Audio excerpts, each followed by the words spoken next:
ಸಂಸಾರ ಶುರು ಮಾಡಿದಾಗಿಂದನೂ ಜೀವನದುದ್ದಕ್ಕೂ ಬಾಡಿಗೆ ಮನೆಯಲ್ಲೇ ಅವ್ರ ಜೀವನ ನಡೆಸ್ಕೊಂಬಂದಿದ್ರು. ನಾನು ಹುಟ್ಟೋದ್ರೊಳಗೇ ಅಂದರೆ ನಮ್ಮ ಅಕ್ಕ ಹುಟ್ಟೋದ್ರಲ್ಲೇ ಅಪ್ಪ MLA ಆಗಿದ್ದರು.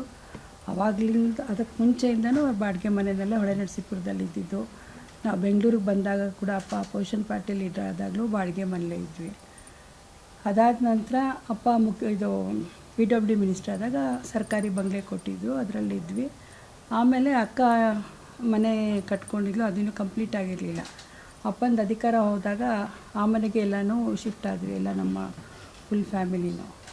ಮತ್ತು ಅಲ್ಲಿ ನೆಕ್ಸ್ಟು ಅಪ್ಪ ಮುಖ್ಯಮಂತ್ರಿ ಆಗೋ ತನಕ ಅಮ್ಮ ನಮ್ಮ ಜೊತೆ ಇದ್ದರು, ಅಪ್ಪ ಇನ್ನೊಂದು ಬಾಡಿಗೆ ಮನೇಲಿದ್ದರು. ಅದಾದಮೇಲೆ ಪ್ರಧಾನಮಂತ್ರಿ ಆದರು. ಪ್ರಧಾನಮಂತ್ರಿಯಾಗಿ ವಾಪಸ್ ಬಂದ ಮೇಲೆ ನಾನು ಅಕ್ಕ ಒಟ್ಟಿಗೆ ಇದ್ವಿ. ನಮ್ಮ ಮಕ್ಕಳೆಲ್ಲ ಸ್ವಲ್ಪ ಹೈಸ್ಕೂಲು ಮಿಡ್ಲ್ ಸ್ಕೂಲಲ್ಲಿದ್ದರು. ಆವಾಗ ಅಪ್ಪ ಅಮ್ಮ ಏನಾಯಿತು, ಜಾಸ್ತಿ ವಿಸಿಟರ್ಸ್ ಬರ್ತಾಯಿದ್ರಲ್ಲ ಮನೆಗೆ, ತುಂಬ ಗೆಸ್ಟ್ಗಳು ಬಂದಾಗ ನಿಮ್ಮ ಮಕ್ಳು ಎಜುಕೇಷನ್ಗೆ ಅದು ಸ್ವಲ್ಪ ಚಿಕ್ಕದೇ ಒಂದು ಹಾಲು, ಒಂದು ರೂಮ್ಗಳು ಒಂದು 3-4 ಇತ್ತು. ಆ ಚಿಕ್ಕ ಹಾಲಲ್ಲೆಲ್ಲ ಬಂದು ಕೂತ್ಕೋತಾರೆ. ನಿಮ್ಮ ಮಕ್ಳುಗಳಿಗೆ ವಿದ್ಯಾಭ್ಯಾಸ ಕಷ್ಟ ಆಗುತ್ತಮ್ಮ, ನಮ್ಮ ರಾಜಕೀಯ ಇದಕ್ಕೋಸ್ಕರ ನಿಮ್ಮ ಮಕ್ಳು ಭವಿಷ್ಯ ಹಾಳು ಮಾಡೋಕ್ಕೆ ನಾನು ಇಷ್ಟಪಡಲ್ಲ, ನಾವೆಲ್ಲದೂ ಒಂದು ಬಾಡಿಗೆ ಮನೆಗೆ ಹೋಗ್ತೀವಿ ಅಂತ ಅವರಿಬ್ಬರು ನಿರ್ಧಾರ ಮಾಡಿದ್ರು.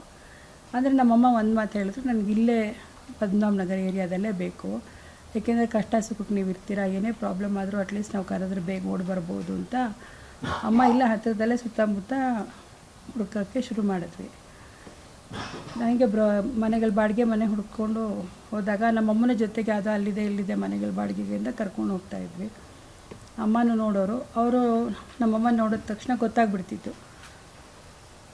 ಯಾರಿಗಿದು ಮನೆ ಅಂತ ಕೇಳೋರು. ನಮ್ಮಮ್ಮನಿಗೆ ಅಂತಂದಾಗ ಒಬ್ಬ ಪ್ರಧಾನಮಂತ್ರಿ ಹೆಂಡತಿ ಬಾಡಿಗೆ ಮನೆಗೆ ಬರ್ತಾರಾ ಅಂತ ಕ್ವಶನ್ ಮಾಡೋದು. ಅವ್ರಿಗೇನು ಉತ್ತರ ಹೇಳೋಕ್ಕೀಗ ನಾವು ಮನೆ ಅವ್ರಿಗಿಲ್ಲ ಅದಕ್ಕೋಸ್ಕರ ಬರ್ತಿದ್ದಾರೆ ಅಂದರೆ ಜನ ನಂಬೋದಿಲ್ಲ ಈಗ. ಏಕೆಂದರೆ ಇವತ್ತಿನ ಒಂದು ನಮ್ಮ ಸಮಾಜದ ಒಂದು ಆ ರೀತಿ ಹೋಗ್ತಾಯಿದೆ ಇವತ್ತು. ಇದು ನಿಜವಾಗ್ಲೂ ಇವರೇನು ಸ್ವಂತ ಮನೆ ಖಂಡಿತ ಇಲ್ವಾ, ಅದಕ್ಕೆ ರಾಜಕೀಯವಾಗಿ ಏನಾದರೂ ಇದನ್ನು ಇದು ಮಾಡ್ಕೊಂಡು ನೀವು ಕೇಳ್ತಿದ್ದಾರಾ ಅನ್ನೋ ಒಂದು ಅನುಮಾನದಲ್ಲಿ ನಮ್ಮನ್ನು ನೋಡೋರು. ಆಮೇಲೆ ಕೆಲವರು ಡೈರೆಕ್ಟಾಗೇ ಹೇಳೋರು, ರಾಜಕೀಯದವ್ರು ನಾವು ನಂಬಲ್ಲ, ನಾವು ಮನೆ ಕೊಡೋಕ್ಕಾಗಲ್ಲ ಅನ್ನೋರು.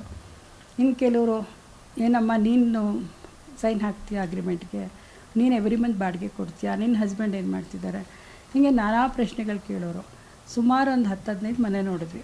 ಇದನ್ನೆಲ್ಲ ನೋಡಿ ನಮ್ಮಮ್ಮನ ಮನಸ್ಸಿಗೆ ತುಂಬ ಬೇಜಾರಾಗೋಕ್ಕೆ ಶುರು ಆಗ್ಬಿಡ್ತು. ಎಂಥದ್ದು ಒಂದು ಬಾಡಿಗೆ ಮನೆ ಹುಡ್ಕೊಂಡು ಹೋಗೋಣ ಅಂದರೆ ಬಾಡಿಗೆ ಕೊಡೋಕ್ಕೆ ನಮ್ಗೆ ಹಿಂದೆ ಮುಂದೆ ನೋಡ್ತಾರೆ, ನಾವು ಏನು ಮಾಡಿದ್ದೀವಿ ಈ ರೀತಿ ನಮ್ಗೆ ಹೆಂಗೆ ಇದು ಮಾಡ್ತಾರೆ ಅಂತ.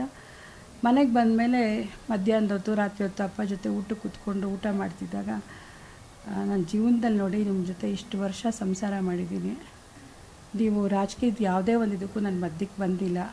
ಇವತ್ತು ನಂದು ಅಂತ ಒಂದು ಆಸೆ ಇದೆ, ನನಗೊಂದು ಚಿಕ್ಕ ಮನೆ ಕಟ್ಕೊಟ್ಬಿಡಿ. ನನಗೆ ಈ ಬಾಡಿಗೆ ಮನೆಗಳು ಹುಡುಕಿ ಅವ್ರು ಹೇಳೋ ಮಾತುಗಳೆಲ್ಲ ಕೇಳಿದ್ರೆ ಮನ್ಸಿಗೆ ತುಂಬ ನೋವಾಗುತ್ತೆ.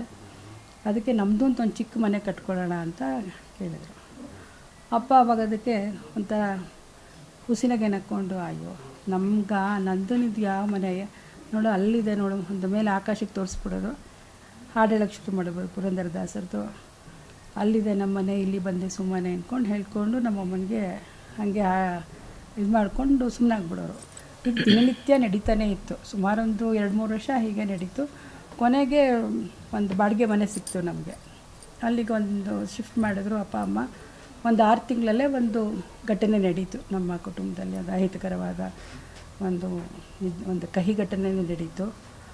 ಅದಾದ ನಂತರ ನಮ್ಮಮ್ಮ ಒಂದು 2-3 ತಿಂಗಳು ತುಂಬ ಸೀರಿಯಸ್ ಆಗೇ ಇದ್ದರು. ಆ ಒಂದು ಇದರಿಂದ ಅವ್ರು ಆಚೆ ಬಂದ ಮೇಲೆ ನಮಗೆ ಒಂಥರ ಮಕ್ಕಳಿಗೆಲ್ಲ ತುಂಬ ಮನಸ್ಸಿಗೆ ನೋವಾಯಿತು. ಅಮ್ಮ ಬದುಕಲ್ಲಿ ತನಗಾಗಿ ತಾನೇನೂ ಕೇಳಲಿಲ್ಲ ಅವರು. ಅಪ್ಪನಿಗೆ ನನಗಿಂಥದ್ದು ಕೊಡಿಸು, ನಾನು ಅಲ್ಲಿ ಹೋಗಬೇಕು ಇಲ್ಲಿ ಹೋಗಬೇಕು, ಯಾವೊಂದು ಬಯಕೆಗಳನ್ನು ಅವರು ಅಪ್ಪನಲ್ಲಿ ವ್ಯಕ್ತಪಡಿಸಿದ್ದೆ ನಾವು ನೋಡಿರಲಿಲ್ಲ. ಕೇಳಿದ್ದು ಒಂದು ಮನೆ, ಅದು ನಂಗೆ ದೊಡ್ಡ ಮನೆ ಬಂಗ್ಲೆ ಕಟ್ಕೊಡಿ, ಆ ಥರ ಇರಬೇಕು ಈ ಥರ ಇರಬೇಕು ಏನೂ ಕೇಳಲಿಲ್ಲ. ಒಂದು ಸಣ್ಣ ಮನೆ, ಅವ್ರು ಹೇಳಿದ್ದಿದೆ ಇಷ್ಟೇ ಮಾತು, ನೋಡಿ ಬದುಕಲ್ಲಿ ಒಂದು ಹಕ್ಕಿ ಕೂಡ ತನಗಾಗಿ ಒಂದು ಗೂಡು ಕಟ್ಕೊಳ್ಳುತ್ತೆ ವಾಸ ಮಾಡೋಕ್ಕೆ, ಅದಕ್ಕಿಂತ ನಮ್ಮ ಬದುಕನ್ನು ಕಡೆ ಮಾಡಬೇಡಿ, ನನಗೆ ಇದು ಒಂದು ನನ್ನ ಆಸೆ ನೆರವೇರಿಸ್ಕೊಡಿ ಅಂತ ಅಮ್ಮ ಅಷ್ಟು ನಿಮ್ಗೆ ಕೇಳ್ಕೊಂಡಿದ್ದಾರೆ, ಇದೊಂದು ಆಸೆ ನೆರವೇರಿಸ್ಬಿಡಿ ಅಂತ ಅಪ್ಪನಿಗೆ ನಾವೆಲ್ಲ ಮಕ್ಕಳು ಸೇರ್ಕೊಂಡು ತುಂಬ ಅಪ್ಪನಿಗೆ ಇದು ಮಾಡಿದ್ವಿ. ಕೊನೆಗೆ ಅಪ್ಪ ಅವ್ರು ಕನ್ಸೆಂಟ್ ಕೊಟ್ಟರು, ಆಯಿತು ನಿಮ್ಮಮ್ಮನ ಆಸೆ, ಅವಳ ಜೀವನದಲ್ಲಿ ಏನೂ ಕೇಳಿಲ್ಲ, ಅವಳಿಗೆ ಕೊರಗಿರೋದು ಬೇಡ, ಒಂದು ಮನೆ ಕಟ್ಟೋಣ ಅಂಥೇಳಿ. ಆಮೇಲೆ ಇಲ್ಲೇ ಹತ್ತಿರದಲ್ಲಿ ಪದ್ಮನಾಭನಗರದಲ್ಲೇ ಒಂದು ಸೈಟ್ ತೊಗೊಂಡ್ವಿ. ನಾವು 6 ಜನ ಮಕ್ಕಳು ಸೇರಿಕೊಂಡು ಅದನ್ನು ಆ ಮನೆ ಕಟ್ಕೊಟ್ವಿ ಅಪ್ಪ ಅಮ್ಮನಿಗೆ ಬ್ಯಾಂಕಲ್ಲೂ ಲೋನ್ ತೊಗೊಂಡು. ಆ ಬ್ಯಾಂಕ್ ಲೋನ್ ಕೊಡಬೇಕಾದ್ರೆ ಅವರು 28 ಪ್ರಶ್ನೆಗಳು, ಆ ಶ್ಯೂರಿಟಿ ರಾಜಕೀಯದವ್ರು ಕೊಡಬೇಕು, ಅಲ್ಲಿ ನೀವು ಯಾರು ಶ್ಯೂರಿಟಿ ಹಾಕಬೇಕು ಅಂತ ಹೇಳಿದ್ರು. ಸೊ ನಾವೇ ಮಕ್ಳುಗಳೇ ಹಾಕಿ ಇದು ಮಾಡಿ ಆ ಮನೆ ಕಟ್ಕೊಟ್ಟು ನಮ್ಮಮ್ಮನ ಆಸೆ ಅಂತ ಒಂದು 5 ವರ್ಷ ಆ ಮನೇಲಿದ್ದರು, ವಾಸ ಮಾಡಿದರು. ಖುಷಿಯಾಗಿ ಒಂಥರ ಅವ್ರಿಗೇನೋ ಸಂತೋಷ, ನನ್ನ ಮನೆ ನನ್ನ ಇದನ್ನ ಪ್ರತಿ ಮನುಷ್ಯನಿಗೂ ಅದೇ ತಾನೇ ಬದುಕಲ್ಲಿ ಒಂದು ವಾಸ ಮಾಡೋಕ್ಕೊಂದು ಮನೆ, 3 ಹೊತ್ತಿನ ಒಂದು ತನ್ನ ಹೊಟ್ಟೆ ತುಂಬಿಸ್ಕೊಳ್ಳೋಕ್ಕೆ ಒಂದು ಊಟ ಇರಬೇಕು ಅನ್ನೋದು ದಟ್ ಈಸ್ ದ ಬೇಸಿಕ್ ಒಂದು ಮನುಷ್ಯನಿಗೆ ಅವಶ್ಯಕತೆ ಇರ್ತಕ್ಕಂಥದ್ದು. ಅಂಥ ಒಂದು ತನ್ನ ಆಸೆ ಆ ಮನೇನ ಅಲ್ಲಿ ಅಷ್ಟು ಒಂದು ಪುಟ್ಟು ಮಗು ಥರ ನಮ್ಮಮ್ಮ ಸಂಭ್ರಮದಿಂದ 5 ವರ್ಷ ಕಾಲ ಕಳೆದ್ರು. ಆಮೇಲೆ ನಾವು ವಯಸ್ಸಾಯಿತು ಅಂತ ಹೇಳಿಬಿಟ್ಟು ಅಮ್ಮನ ನಮ್ಮ ಜೊತೆಗೆ ಇಲ್ಲಿಗೆ ಅಪ್ಪ ಅಮ್ಮನ ಕರ್ಕೊಂಬಂದ್ವಿ. ನಾನು ಯಾಕೆ ಈ ಘಟನೆ ಹೇಳ್ತಾ ಇದ್ದೀನಿ ಅಂದರೆ, ಇವತ್ತಿನ ಸಮಾಜದಲ್ಲಿ ಹೇಗೆ ಅಂದರೆ ನಾವು ಇವತ್ತು ಹೆಣ್ಮಕ್ಳುಗಳು ಹೇಗಾಗ್ತಾಯಿದ್ದೀವಿ ಅಂದರೆ, ನಮ್ಮ ಒಂದು ಸಂಸ್ಕಾರ ಸಂಸ್ಕೃತಿ ಅದೇನು ಅಂದರೆ, ಮನೆ ಅನ್ಕೋಬೋದು ನಮಗೆ ಈಕ್ವಾಲಿಟಿ ಆಫ್ ಇದು ಬೇಕು, ಯಾಕೆ ಹೆಣ್ಮಕ್ಳು ಮನಸ್ಸೆಲ್ಲ ಇದಿದೆ, ಗಂಡ ಹೆಂಡತಿ ಮಧ್ಯೆ ಆ ಈಕ್ವಾಲಿಟಿ ಇರಬೇಕು, ಅದಿರಬೇಕು, ಈ ಥರ ಇರಬೇಕು, ನಾನು ಕಡಿಮೆ ಇಲ್ಲ ನಾನು ಹೆಚ್ಚಿಲ್ಲ ಅನ್ನೋ ಒಂದು ಭಾವನೆಯಲ್ಲಿ ಇವತ್ತು ಒಂದು ಕುಟುಂಬದ ನೆಮ್ಮದಿನೇ ಹಾಳು ಮಾಡ್ಕೋತಾ ಇದ್ದೀವಿ ನಾವು.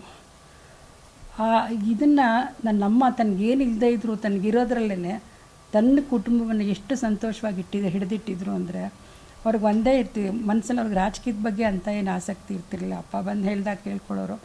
ಅವ್ರಿಗೆ ಇದ್ದಿದ್ದು ಏನಂದರೆ, ಮನೆಗೆ ಬರೋ ಅತಿಥಿಗಳು ನೋಡ್ಕೋಬೇಕು, ನನ್ನ ಮಕ್ಕಳನ್ನ ವಿದ್ಯಾವಂತರನ್ನಾಗಿ ಮಾಡಬೇಕು, ನನ್ನ ಮಕ್ಕಳು ರಾಜಕೀಯಕ್ಕೆ ಹೋಗೋದು ಬೇಡ, ಅದು ಬಿಟ್ಟರೆ ತನ್ನ ಪೂಜೆ ಮನೆಗೆ ಬರೋ ಸತ್ಕಾರ ಇದರಲ್ಲೇ ತನ್ನ ಬದುಕನ್ನು ಕಟ್ಕೊಂಡು ಇವತ್ತು ಸಾರ್ಥಕವಾದ ಜೀವನ ನಡೆಸ್ಕೊಂಡು ಹೋದರು.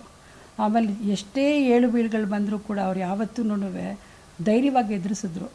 ಇವತ್ತಿನ ನಾವು ಹೆಂಗಸರುಗಳು ಹೈಲಿ ಕ್ವಾಲಿಫೈಡ್ ಇರ್ತೀವಿ, ಫೈನಾನ್ಷಿಯಲ್ ಇಂಡಿಪೆಂಡೆಂಟ್ ಇರುತ್ತೆ, ಬಟ್ ಸ್ಟಿಲ್ ಅವ್ರ ಮನೇನ ಮ್ಯಾನೇಜ್ ಮಾಡೋಕ್ಕೆ ಗೊತ್ತಿರಲ್ಲ, ಅವ್ರ ಮಕ್ಕಳನ್ನ ಯಾವ ರೀತಿ ಬೆಳೆಸಬೇಕು, ಯಾವ ಸಂಸ್ಕಾರದಿಂದ ಬೆಳೆಸಬೇಕು ಅಂತ ಗೊತ್ತಿರಲ್ಲ.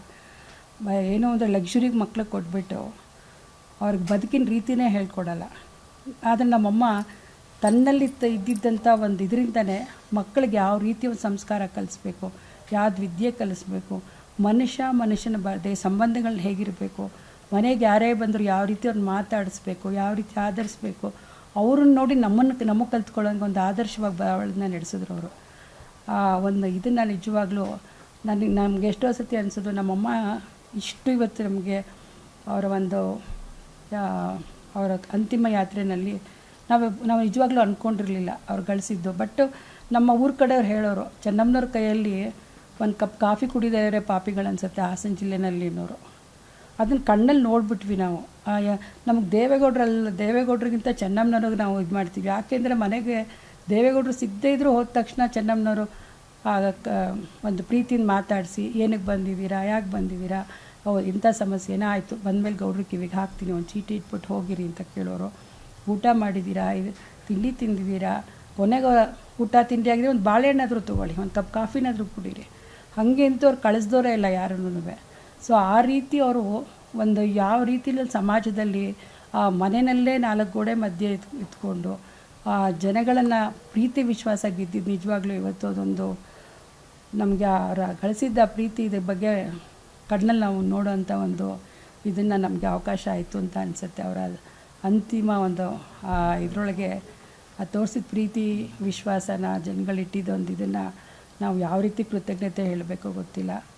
ಅಂಥ ಒಂದು ಸರಳ ಬದುಕದು ನಡೆಸಿದ್ದು ನಮ್ಮಮ್ಮ. ಆಮೇಲೆ ನಮ್ಮಪ್ಪ ಅಪೋಸಿಷನ್ ಪಾರ್ಟಿ ಲೀಡ್ರ್ ಆಗಿದ್ದಾಗಲೂ ಕೂಡ ಅಷ್ಟೇ, ನಮ್ಮ ಹೊಲದಲ್ಲಿ ನಮ್ಮ ತಂದೆ ಎಲ್ಲಿಂದ ಹೋದ್ರಂತೆ, ನಾವೆಲ್ಲ ಚಿಕ್ಕವರು, ಐ ಥಿಂಕ್ ನಾನು 5ನೇ ಕ್ಲಾಸ್ ಹುಡುಗಿ ಅವಾಗ. ಅಪ್ಪ ಅಲ್ಲಿ ಹೋದಾಗ ಹೊಲದಲ್ಲಿ ಹೆಂಗಸರು ಗಂಡಸರೆಲ್ಲ ಕೆಲಸ ಮಾಡ್ತಾಯಿದ್ರಂತೆ, ನಾಟಿ ಮಾಡ್ತಿದ್ದಾರೆ, ಮನೆಗೆ ಹೋಗಿದ್ದಾರೆ, ಅಮ್ಮ ಜಮೀನ್ ಹತ್ರ ಹೋಗಿದ್ದಾರೆ ಅಂತ ಹೇಳಿದ್ದಾರೆ. ಅಪ್ಪ ಅಲ್ಲಿಗೆ ಹುಡುಕೊಂಡು ಹೋಗಿದ್ದಾರೆ ಅಮ್ಮನ. ಹೋದರೆ ಅಪ್ಪ ಕಾಣಿಸ್ತಿಲ್ಲ ಅಂತ ಹುಡುಕ್ತಿದ್ದಾರೆ ಅಂತ, ಎಲ್ಲಿ ಅಂತ ಅಂದ್ಬಿಟ್ಟು. ಆಮೇಲೆ ನಮ್ಮ ಮನೆಯವರಲ್ಲಿ ಕೆಲಸದವ್ರನ್ನ ಕೇಳಿರುತ್ತೆ. ಅಯ್ಯೋ ಗೌಡ್ರೆ ನೋಡಿ ಅಲ್ಲಿ ನಿಮ್ಮ ಇವ್ರನ್ನ ಅಲ್ಲಿ ಅವರು ಭತ್ತ ನಾಟಿ ಮಾಡ್ತಾಯಿದ್ದಾರೆ ಅಂತ ತೋರಿಸಿದಂತೆ. ಅಪ್ಪಂಗೆ ನೋಡ್ಬಿಟ್ಟು ಇದೇನಕ್ಕೆ ಹಿಂಗೆ ಮಾಡ್ತಾ ಇದೆಯಾ ಅಂತ ನಮ್ಮಮ್ಮನ ಕೇಳಿದ್ದಾರೆ. ಏನಾಗಿದೆ, ಯಾಕೆ ಹಿಂಗೆ ಕೆಲಸ ಮಾಡ್ತಿದ್ಯಾ ಅಂದರೆ ನಮ್ಮಮ್ಮ ಹೇಳಿದ್ರು, ನನ್ನ ಜಮೀನಲ್ಲಿ ನಾನು ಕೆಲಸ ಮಾಡೋದ್ರಲ್ಲಿ ಇಂಥ ಅವಮಾನ ಇದೆ, ನಾನು ನಿಂತ್ಕೊಂಡು ಕೆಲಸ ಮಾಡಿದ್ರೆ ಕೆಲಸದವ್ರಿಗೂ ಅವ್ರಿಗೂ ಒಂದು ಮೋಟಿವೇಶನ್ ಬರುತ್ತೆ, ನನ್ನ ಥರನೇ ಕೆಲಸ ಮಾಡ್ತಾರೆ. ಅವಾಗ ನಾನು ಮಾಡು ಅಂತ ಹೇಳ್ಬಿಟ್ಟು ಕೂತ್ಕೊಂಡ್ರೆ ಅವರು ಏನೇನೋ ಬೇಕಾಬಿಟ್ಟು ಕೆಲಸ ಮಾಡ್ಕೊಂಡು ಹೋಗ್ತಾರೆ. ನಾನು ಜೊತೆಗೆ ಸೇರಿಕೊಂಡಾಗ ಅವ್ರಿಗೊಂದು ಹುಮ್ಮಸ್ಸಿನ ನನ್ನ ಜೊತೆ ಕೆಲಸ ಮಾಡ್ತಾರೆ. ನನ್ನ ಜಮೀನಲ್ಲಿ ನಾನು ಕೆಲಸ ಮಾಡೋದ್ರಲ್ಲಿ ನನಗೆಂತ ಅವಮಾನ ಇದೆ? ನಂಗೆ ಆ ಥರ